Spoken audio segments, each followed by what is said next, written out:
Bonjour à tous, je m'appelle Frédéric Klein, je suis ingénieur de solutions chez VMware dans l'équipe globale de Tanzu et aujourd'hui j'aimerais vous présenter la solution Tanzu Application Platform.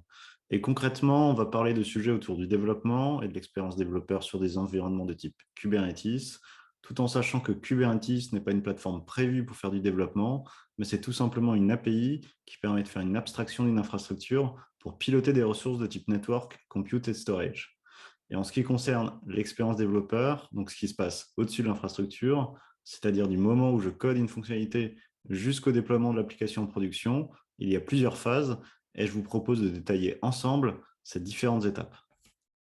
Alors pour introduire le sujet, le portefeuille de solutions Tanzu est orienté multi-cloud avec des solutions de modernisation d'applications, mais également de modernisation des infrastructures.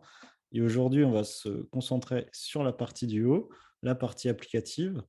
Et on va voir comment on peut simplifier la conteneurisation des applications, car c'est un prérequis obligatoire pour faire tourner des applications sur des environnements de type Kubernetes. Les enjeux autour de la vélocité pour le développement et le déploiement des applications.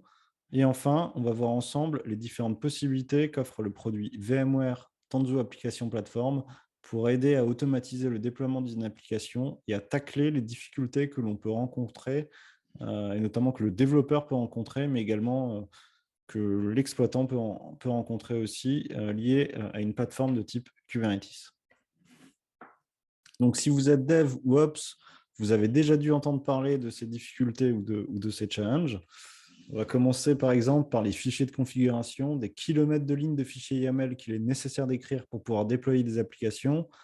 L'expérience développeur n'a clairement pas été, a été pensée pour Kubernetes. Les fichiers, ils sont très verbeux et on va indiquer comment, dans ces fichiers-là, comment je déploie mon application, mon conteneur, mes pods, la connexion à un volume de stockage ou comment j'expose l'application. Ensuite, plus on a d'environnement, plus on a des difficultés derrière à gérer des pipelines. C'est des éléments qui vont amener finalement des applications en production. Et c'est d'autant plus compliqué car le choix d'outils est vaste en ce qui concerne le CI/CD. Le risque, c'est qu'il y a des différences, des disparités d'un projet à un autre qui vont s'appuyer sur une myriade d'outils ou des manières de faire différentes. Et ça, d'un point de vue de la sécurité, ça peut être un vrai sujet. La sécurité qui fait partie des approches DevSecOps. Et on va voir comment on peut intégrer des outils de scan de code source ou de scan d'images directement dans des pipelines de production de logiciels. Enfin, il y a éventuellement la possibilité de déployer ces applications dans différents types d'environnements. C'est un enjeu pour beaucoup d'organisations. Par exemple, vous allez déployer votre application dans un environnement de développement, puis d'intégration et de qualification, et ensuite dans un environnement de production. Le nom de domaine de ces environnements, ils vont être différents. Et justement, comment on va adresser ça dans un environnement de type Kubernetes? Alors, pour ça, il y a plusieurs manières. Il faut par exemple différents fichiers de configuration de type YAML, notamment pour la partie ingress. Et derrière, vos développeurs doivent prendre en compte ces multiplicités de configuration. Et clairement, c'est un frein, voire un obstacle pour atterrir dans ces différents environnements. Enfin, les développeurs, ils doivent maîtriser les concepts et les meilleures pratiques pour déployer les applications sur Kubernetes, tout en étant plus productifs et en se concentrant sur la valeur des fonctionnalités à développer. Et finalement, sans un outillage adéquat, les obstacles peuvent être nombreux pour mettre en production une application. Comme par exemple la création d'une image pour déployer sur Kubernetes. Il va falloir rédiger des fichiers comme des Dockerfiles qui sont un point de passage pour de nombreux développeurs pour conteneuriser leur application. Et quand on est développeur Java ou front-end, ce n'est pas forcément évident de bien appréhender la création de conteneurs. Et pourtant, c'est une étape fondamentale. Car les décisions qui vont être prises par le développeur, elles sont capitales, et notamment ce qu'on va mettre dans l'image Docker. Car au final, c'est le conteneur qui va tourner en production. Le développeur va devoir choisir la version de Java, de Node.js, par exemple, toutes les bibliothèques intermédiaires jusqu'à l'OS de base. Et c'est ces décisions qui sont à la main du développeur. Et elles peuvent avoir des conséquences plus ou moins heureuses en production. Le développeur va rédiger un Dockerfile pour chaque conteneur. Et le risque, c'est que si vous avez beaucoup de développeurs et beaucoup de conteneurs, vous allez vous retrouver avec une version X, Y et Z de la JVM ou des versions vérolées d'OS avec des versions qui ne sont pas à jour d'OpenSSL ou des versions qui ne sont pas à jour de bibliothèques intermédiaires, par exemple. Donc, cette étape-là, elle est vraiment capitale. Ensuite, on va passer par le déploiement sur Kubernetes avec les nombreux fichiers de configuration YAML qu'il est nécessaire de réaliser. Et toutes ces étapes, elles sont indispensables car c'est ce qui va décrire comment votre application va tourner sur un environnement donné. J'avais pris l'exemple de l'Ingress juste avant. Si on prend un autre exemple, comme le stockage, avec des solutions qui peuvent être différentes en fonction de l'environnement, comment on va justement attacher notre stockage par rapport à l'environnement qui est différent. Pareil, si vous allez exposer votre application, il y a plusieurs solutions qui existent, load balancer, Ingress. Il y a peut-être des particularités liées à ces environnements avec des spécificités sur les déploiements qui sont plus ou moins manuels, avec de l'autoscaling ou non. Et vous allez peut-être pas déployer l'application de la même manière en fonction de l'environnement entre un AKS, un EKS, un GKE ou une solution on-prem basée sur du VMware. Et tous ces éléments, elles doivent être pensés par le développeur et c'est autant d'obstacles supplémentaires pour déployer l'application en production. Donc, pour simplifier, ce sont ces étapes-là qu'il va falloir réaliser pour déployer une application en production. Le développeur, il reste à l'initiative, c'est lui qui crée son code, qui implémente les fonctionnalités du métier dans les itérations et ensuite, il va devoir créer les Dockerfiles pour containeriser l'application, pousser cette image dans une registry, rédiger les fichiers de déploiement et manifeste Kubernetes. Peut-être ils vont s'ajouter des étapes d'optimisation comme la mise en place de l'exposition des logs, des éléments de sécurité, configurer la partie réseau avec les services et l'ingress, tout un tas d'étapes avant d'arriver jusqu'au déploiement de l'application. Mais en réalité, ce qui est important pour le développeur, c'est de se concentrer sur son code. Et ce qui l'intéresse, c'est que la fonctionnalité qui a implémentée tourne sur un environnement de développement, de qualification et de production. Et ce qu'on souhaite mettre en avant, c'est l'émergence de ces pratiques DevSecOps qui vont permettre à une équipe de développement de se libérer de ces contraintes et de donner la possibilité aux développeurs, au travers d'une plateforme et d'outils qu'on va juste détailler après, de s'appuyer sur un concept de supply chain. Donc, qu'est-ce que c'est qu'une supply chain? C'est une configuration des opinions qui sont mises en place par une équipe spécialisée, par exemple. Le développeur continue de coder, il soumet son code à une plateforme, un ensemble d'outils qui sont pilotés par la supply chain, qui est un élément qui est là pour prendre en charge le déploiement d'une application jusqu'à la mise en production. Et ce que je cite précédemment, donc la récupération du code source, la conteneurisation de l'application, l'application des bonnes pratiques, la définition, la création des fichiers manifestes, tout ça va être pris en charge par un ensemble d'outils qui vont être pilotés par la supply chain. Et ce sont des différents outils qu'on va utiliser et qui vont convenir notamment pour la conteneurisation, d'autres pour le déploiement, comme par exemple FluxCD ou ArgoCD, et tout un écosystème d'outils qui est d'ailleurs riche et qui est important.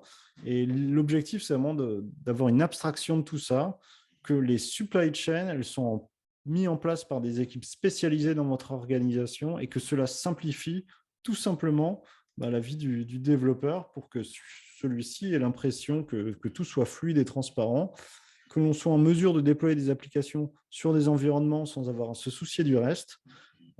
Quand on passe finalement d'une étape où le développeur a besoin de se soucier de toutes les tâches qu'on a vues précédemment et qu'on lui donne la possibilité de se concentrer sur son code et de voir le résultat de son travail sur des environnements de développement, qualification et production, ça veut dire qu'il passe plus de temps à développer des nouvelles fonctionnalités. Et donc, la productivité et la vélocité au niveau des itérations s'en trouvent améliorées. Et il est là vraiment l'enjeu, plus de productivité pour le développeur. Et on le verra dans les démos, mais ce concept de supply chain, à mettre de la standardisation, ça veut dire que toutes les applications passent par les mêmes étapes. Et si les développeurs, ils n'ont plus à se soucier des Dockerfiles, de ces fichiers manifestes Kubernetes, ça veut dire que quelle que soit la plateforme, quels que soient les frameworks utilisés, Java, Node.js, on va pouvoir standardiser l'ensemble. Et quand on amène de la standardisation, on amène aussi plus de sécurité.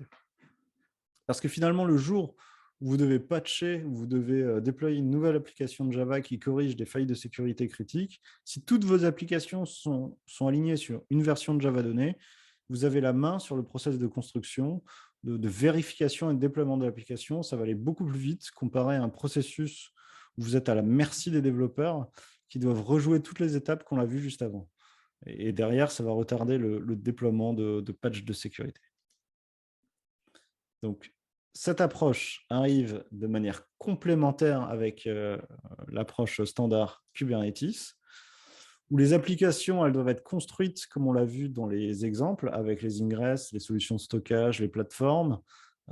Et les plateformes doivent prendre en compte justement la cible de destination, que l'on soit sur du développement traditionnel à base de VM ou que l'on ait un peu de Kubernetes. Ce qu'on va proposer à travers des supply chains, c'est de faire en sorte tout simplement que le développeur puisse se concentrer sur son code. Tout le reste, tout ce qui vient autour, la conteneurisation, la génération de fichiers de configuration, c'est la plateforme et les équipes DevSecOps qui vont amener des opinions et des modèles de projet. On va parler de gabarit de projet et par exemple, grâce à ces mécanismes-là, vous allez être en mesure de standardiser tous les front-ends dans votre entité. Vous allez être capable de dire que tous les front-ends, c'est du Node.js Angular, tous les back-ends, c'est du Java Spring Boot, et vous allez éventuellement porter des applications Java J2E avec des spécificités par rapport à ce type d'application. Et bien qu'avec ces mécanismes-là, vous allez pouvoir standardiser et apporter des gabarits de projets qui vont permettre aux développeurs de se concentrer sur leur code, ben, tout le reste va être amené notamment par les supply chains. Et voici un exemple de supply chain que vous pourriez, sur lesquels vous pourriez vous appuyer pour déployer vos applications. Sur la partie du haut, c'est ce qui est fourni nativement quand vous déployez la plateforme VMware Tanzu Application Platform. Vous allez récupérer le code source avec un produit comme FluxCD. La supply chain va configurer FluxCD pour aller chercher du code source dans votre Git. Derrière, la supply chain, elle va configurer aussi un outil comme Tekton. C'est un outil de construction de projet sur un environnement Kubernetes. Donc, le build, l'exécution des tests unitaires va se réaliser. Ensuite, il va y avoir une étape de conteneurisation. Donc, par défaut, vous allez pouvoir utiliser une technologie basée sur Buildpacks, qui est une technologie qui existe depuis presque une décennie et qui est maintenant disponible sur Kubernetes. Buildpacks, c'était à l'époque Heroku, qui permettait de faire la conteneurisation à partir d'un commit Git et qui prend en charge la création d'un conteneur sans qu'on ait besoin de rédiger de fichiers Dockerfile. Vous allez pouvoir piloter cette technologie-là qui est disponible maintenant sur un environnement Kubernetes. Et à la suite de la compilation, en amont, par Tekton, il y aura d'autres étapes qui vont justement vous amener jusqu'à un déploiement sur un environnement de production. Et tout ça, c'est rendu possible grâce à la supply chain. Et c'est la possibilité aussi, ce qui est intéressant, c'est qu'il y a une possibilité aussi de se substituer de ces étapes-là et de pouvoir piloter les outils qui sont en vigueur et qui sont déployés chez vous. Peut-être, par exemple, que vous n'utilisez pas Tekton, mais que vous allez vous appuyer sur un autre outil comme Jenkins, qui est massivement encore utilisé dans les entreprises pour compiler et réaliser des tests unitaires. Il est possible, grâce à ces supply chains, de piloter des instances Jenkins. Et ça veut dire qu'un développeur ou un projet n'a plus finalement à maintenir une pipeline Jenkins pour lancer les tests unitaires. C'est un outil qui va pouvoir configurer Jenkins pour pouvoir réaliser l'intention de la supply chain, qui est l'exécution des tests unitaires. Imaginez que si ce n'est plus le développeur qui le fait, c'est le pilotage Jenkins qui est centralisé. Ça veut dire que demain, si vous devez faire évoluer votre infrastructure, si vous devez prendre en charge une nouvelle version de Jenkins ou prendre en charge des étapes supplémentaires, entre les tests unitaires et la conteneurisation, vous allez ajouter des étapes, par exemple, de sécurité, comme scanner les CVE ou les failles de sécurité qui sont présentes dans le code ou les bibliothèques que vous utilisez dans vos projets. Comme vous avez justement cette centralisation par les supply chains de ces étapes-là, vous allez pouvoir rajouter ces nouvelles étapes sans que les développeurs n'aient à revenir sur la pipeline Jenkins et sans même qu'ils en aient conscience en fait. Et à pouvoir faire évoluer la manière dont on déploie les applications en production avec ces mécanismes de supply chain, c'est un vrai effet de levier qui est en plus fantastique par rapport à ce qu'on a l'habitude de faire. Aujourd'hui, vous allez vous reposer beaucoup sur les équipes projet pour éventuellement implémenter la sécurité, mais finalement, l'enjeu de la sécurité, ce n'est pas de le faire sur une partie de votre parc applicatif, mais vraiment sur son ensemble. On va prendre un exemple, Log4j ou Log4Shell, c'est toutes les applications qui doivent être patchées, et pas seulement une. Donc l'enjeu, c'est vraiment de pouvoir adresser l'ensemble du parc applicatif avec des mécanismes et des technologies qui sont open source et qui vous permettent de piloter, comme la supply chain, les différents outils qui interviennent dans la construction et le déploiement de vos applications. Et vous allez peut-être vous appuyer sur les outils mis en place par défaut par la plateforme Tanzu, hein, donc ce qui est les outils du haut sur le slide, mais aussi peut-être vous allez utiliser des outils existants. L'essentiel, l'objectif vraiment, c'est de libérer le développeur de ses contraintes et de ses tâches. Et je parlais juste avant d'open source. Tanzu Application Platform, c'est un produit qui se base massivement sur l'open source. Ce n'est pas une surprise hein, quand on connaît l'investissement colossal du groupe VMware auprès des communautés. Et vous allez retrouver justement au cœur de cette plateforme des produits comme Backstage, qui est un outil qui a été réalisé par les équipes de Spotify et qui se sont rendus compte qu'il fallait beaucoup de temps pour onboarder les développeurs avant qu'ils ne soient complètement efficaces. Ils ont mis en place un outil qui s'appelle justement Backstage, qu'ils ont open sourcé depuis et qui permet d'accélérer le démarrage du développeur dans une équipe projet en centralisant tous les outils. Et c'est tout simplement un portail qui permet de visualiser toutes les informations nécessaires pour pouvoir faire tourner une application. Il y a d'autres outils aussi. On va retrouver Carvel, Cartographer, Grype, Tecton, qui sont nativement intégrés dans cette plateforme. Et je vous propose de basculer tout de suite sur la partie démonstration. Donc, nous avons une plateforme, Tanzu Application Platform, en version 1.2 déployée sur un environnement cloud Microsoft Azure sur un cluster Kubernetes managé de type AKS. Alors, je vais vous montrer ça tout de suite. Donc là, on est sur la console Microsoft Azure. On a notre cluster ici en version 1.22.11. Et notre cluster Kubernetes, il a 4 nœuds qui sont prêts. Donc, si on va aussi en ligne de commande, on le voit directement. Si je fais un cas cluster info, voilà. Si je fais un cas get node, on voit nos 4 nœuds. On voit que notre cluster, il est sur Azure. Et si je regarde la version de Tanzu Application Platform, on est bien en version 1.2.0. On a parlé du caractère multi-cloud de nos solutions. Et justement, pour cette démo, on ne sera pas sur des clusters VMware de type TKG. J'ai fait volontairement ce choix-là pour vous montrer la réalité de cet aspect multi-cloud. Donc, cette plateforme, elle va me permettre de déployer des applications sur un cluster Kubernetes qui est sur le cloud de Microsoft. Et on va ensemble voir comment le développeur va pouvoir déployer son application sur différents environnements, que ce soit du développement, de la qualification, de la production, et obtenir l'URL d'accès sans avoir finalement à s'embêter avec des fichiers de configuration YAML et les spécificités liées à l'infrastructure. Donc pour cela, on va utiliser plusieurs outils. Le premier, c'est la partie accélérateur. Donc, il faut savoir qu'il y a souvent dans une organisation une équipe d'architecture, d'architectes ou d'ingénierie qui va définir les règles de construction de projet, des conventions, comme par exemple la version de Java ou Node.js à utiliser, voire même de Python ou de .NET. Et il va être possible, finalement, grâce à la partie accélérateur, de matérialiser ces règles sous forme de modèle de projet ou de gabarit de projet. Et si vous connaissez le développement Java, le portail start.spring.io permet notamment de générer des projets Spring Boot et d'ailleurs, il génère plus d'1 million de projets par mois. Donc, si je vous montre le portail, voilà, donc le portail va vous permettre de démarrer des projets Java Spring Boot avec des options de personnalisation. Alors, j'avais fait une présentation du portail dans ma précédente vidéo.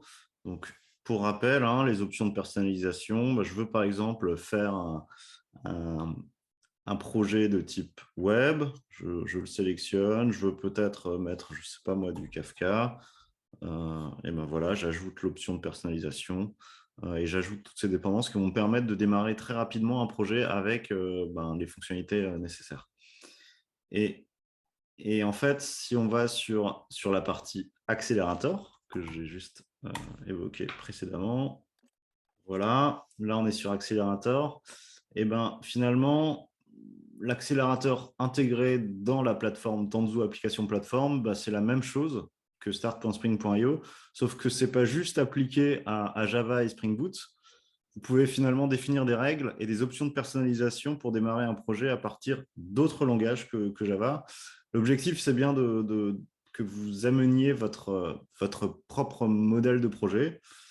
Et alors, pour la démo, on va choisir une application Java. On va prendre celle-ci. On indique finalement les bonnes options de personnalisation et directement, ça va nous générer un fichier et on va pouvoir le télécharger et l'intégrer dans notre IDE. Alors pour le coup, moi, je vais le faire sur Visual Studio. Hop. Donc là, ça génère le package et j'ai juste à le télécharger.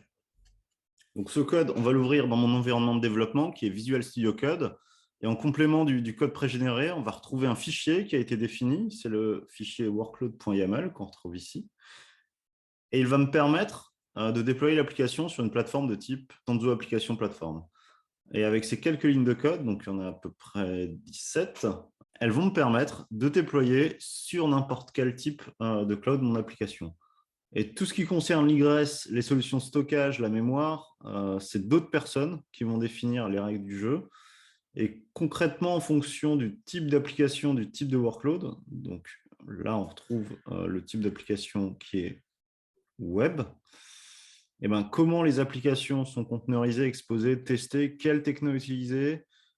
Finalement, tout est pris en charge par des équipes spécialisées et définies dans les supply chains. Donc, les équipes que j'évoquais juste précédemment, d'architectes ou d'ingénierie. Et finalement, je m'occupe, moi, en tant que développeur, de pas grand-chose, même pas de ce fichier-là, parce que tout est prédéfini en amont dans des gabarits de projet. Par exemple, je veux déployer l'application sur un environnement de développement, je veux pouvoir l'exposer, et je n'ai même pas à m'occuper de quel nom de domaine je vais utiliser. Et l'idée derrière ça, c'est que je puisse me concentrer sur mon code et le développement des fonctionnalités. Et ainsi, ce n'est pas perdre le temps avec toute la tuyauterie de construction, de tests, de déploiement qui peut être complexe et consommateur en temps. Alors pour le coup, mon application, là, elle ne fait pas grand-chose. Elle dit Greeting from Spring Boot plus Tanzu. Mais bon, c'est pour la démo, c'est pour l'illustration. Ce qu'on va faire, on va déployer cette application. Pour cela, on va d'abord se connecter à notre cluster. Et cette fois, on va utiliser un outil qui s'appelle CanFS. J'aurais pu utiliser kubectl classique, mais ça va être un peu plus visuel. Je lance CanFS. J'affiche mes namespaces. Je vais sur le namespace de développement. Et pour l'instant, on voit qu'il n'y a aucun workload. Il n'y a pas de pod, c'est vide. Donc ensuite, on va déployer l'application. Donc pour ça, on va utiliser une commande qui est assez simple. Donc je vais ouvrir un terminal à côté. C'est cette commande-là. Et cette commande-là, je ne l'invente pas, elle se trouve dans la documentation. Applique-moi le fichier de configuration workload qu'on a vu juste précédemment pour pouvoir me déployer mon application. J'exécute le fichier, il me demande de confirmer, je dis oui. Et là, on va voir tout de suite qu'est-ce qui se passe sur notre cluster. Donc, on va voir des pods qui se lancent. Alors, ce n'est pas encore notre application, mais là, finalement, notre application, elle va être construite. On va récupérer, ce qui va se passer, c'est qu'on va récupérer le code source du Git. On va construire l'application. Ensuite, on va pousser l'image sur une registry. On va lancer l'application et ça va exposer l'application. Et le résultat, c'est qu'on a une application qui va être construite et conteneurisée sans qu'on ait eu à écrire aucun Dockerfile. grâce à la supply chain que je vais juste vous montrer après, qui s'appuie sur différents outils comme VMware Build Service et les Build Packs, qui est une technologie et un moyen pour containeriser une application qui en plus est utilisable et déployable sur n'importe quel type de cluster CNCF. On va regarder ce qui se passe sur notre cluster. On va regarder les logs directement. Et on voit que notre application, elle a été exposée. Donc, juste en prenant le code source d'une application Java, elle a été construite, poussée sur une registry et déployée directement et accessible par une URL. Et donc, si on va sur Arbor,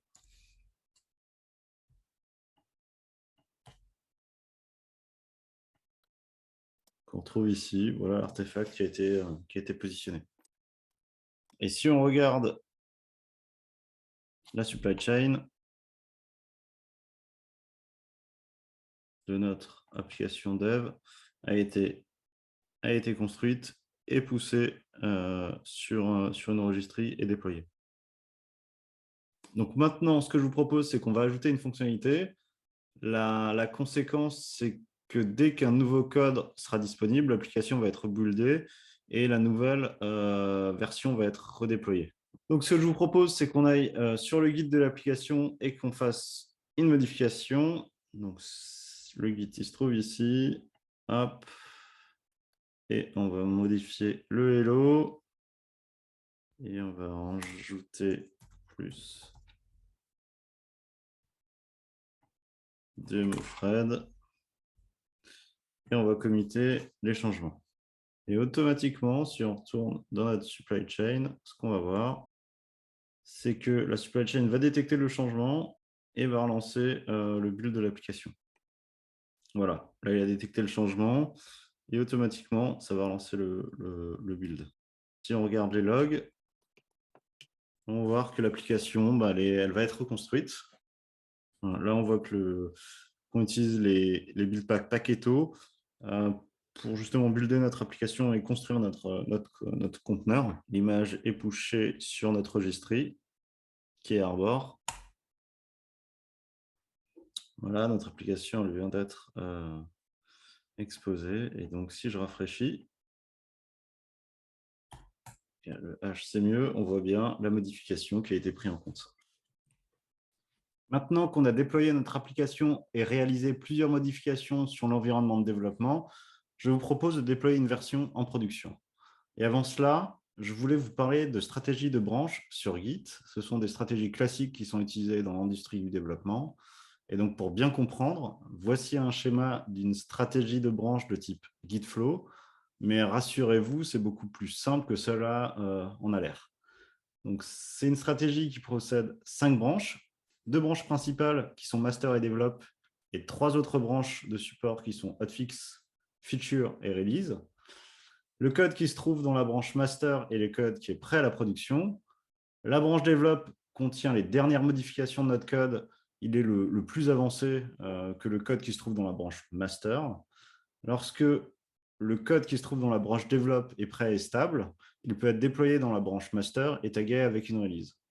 Les 3 autres branches de support, comme feature, permettent de développer des nouvelles fonctionnalités. La branche release, elle permet de préparer l'arrivée d'une nouvelle version quand le code de la branche develop est stable. Et la branche hotfix est utilisée pour résoudre des bugs critiques, en production notamment. Alors, pour notre démo, on va simplifier. On va utiliser uniquement 2 branches, une branche principale et une branche release. Et la branche release va accueillir tous les commits qui vont aller en production. Dans ma démo précédente, j'ai déployé mon application qui est écoutée sur la branche principale. Et je vais maintenant déployer mon application qui écoute sur la branche release. Alors pour ça, je vais réutiliser ma commande que je vais adapter un tout petit peu et on va la détailler. Donc, ce que je dis, c'est Tanzu Apps Workload Deployment, l'application avec le fichier workload.yaml dans le namespace stable avec la branche Git qui s'appelle release. et des paramètres en plus, qui sont des paramètres GitOps. On voit juste ici. Ce que je vais faire, en fait, c'est que je vais pousser le code YAML qui est généré par Tanzu Application Platform pour déployer mon application sur Kubernetes vers le repo qu'on retrouve ici. Hop, tap demo-GitOps. Et grâce à ce code-là, je pourrais déployer mon application sur d'autres clusters Kubernetes qui pourraient être sur d'autres clouds comme AWS ou GCP. Et finalement, en utilisant derrière un outil de continuous déploiement de type FluxCD ou Argo CD qui serait justement en écoute sur ce Git qui est tabdemo-GitOps. Donc, ce que je vous propose, c'est qu'on lance la commande. Voilà. Ce que je vous propose, c'est qu'on lance directement KNFS. On va se positionner dans le namespace stable. Voilà, et on voit que les pods commencent à être créés. Si on regarde les logs, on voit que l'application est en train d'être construite. Le build a été fait, toujours avec les build packs Paketo.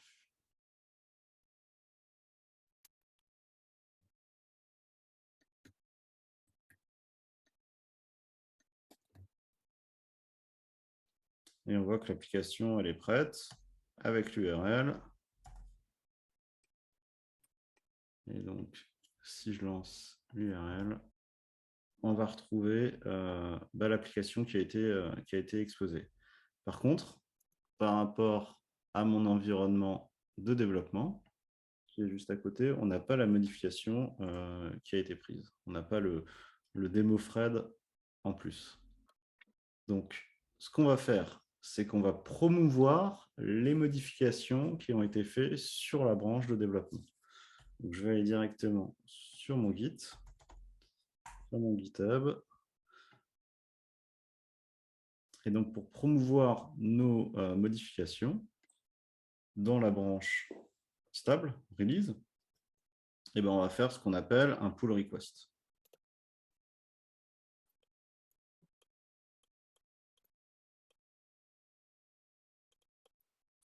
Et ce qu'on va faire, c'est qu'on va faire atterrir les modifications de notre branche de développement vers notre branche release. Et pour ça, on va merger le code. Et ce qui se passe, c'est que je viens de merger et automatiquement, ma supply chain, elle réagit et elle va déployer la nouvelle version. Donc, si je vais sur ma supply chain, on voit que j'ai une version stable qui vient d'apparaître. Là, ce qu'on voit, c'est que l'application est en train d'être rebuildée par rapport aux modifications qui ont été faites sur la branche release. Voilà, on voit que la supply chain, elle réagit également et elle se met à jour. C'était complété.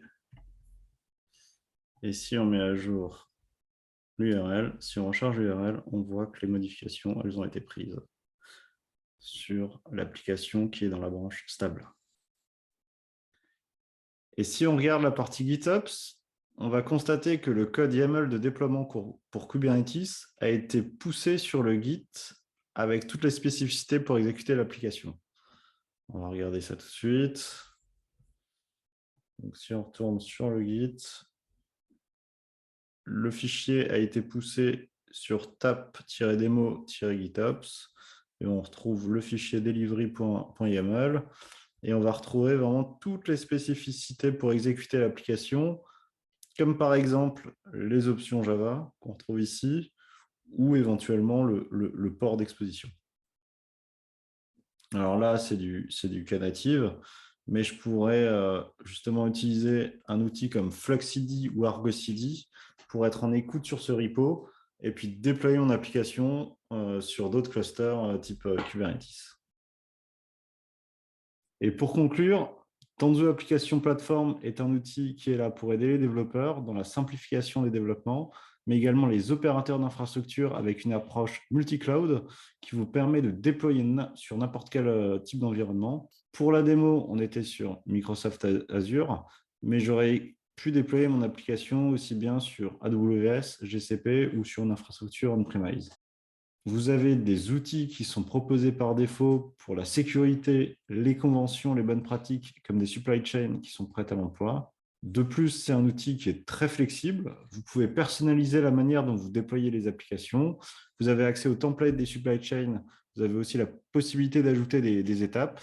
Et en plus, à l'échelle, pour amener encore plus de sécurité, notamment. Bref, pour un développeur, c'est le jour et la nuit. Il n'a plus besoin de penser comment je containerise mon application ou comment je fais pour écrire mes fichiers YAML pour déployer sur Kubernetes. Et pour les opérateurs, c'est aussi plus de flexibilité. Vous pouvez changer vos environnements, vos solutions d'ingress, de stockage. Derrière, il n'y aura pas d'impact sur les développeurs car vous êtes capable de modifier pour eux les fichiers de déploiement. Donc, TAP est un ensemble d'outils basés sur des composants open source qui vont vous permettre d'accélérer le déploiement et l'usage de technologies modernes comme Kubernetes sur votre infrastructure. J'espère que cette vidéo vous a plu et je vous remercie pour votre attention. À bientôt. Au revoir.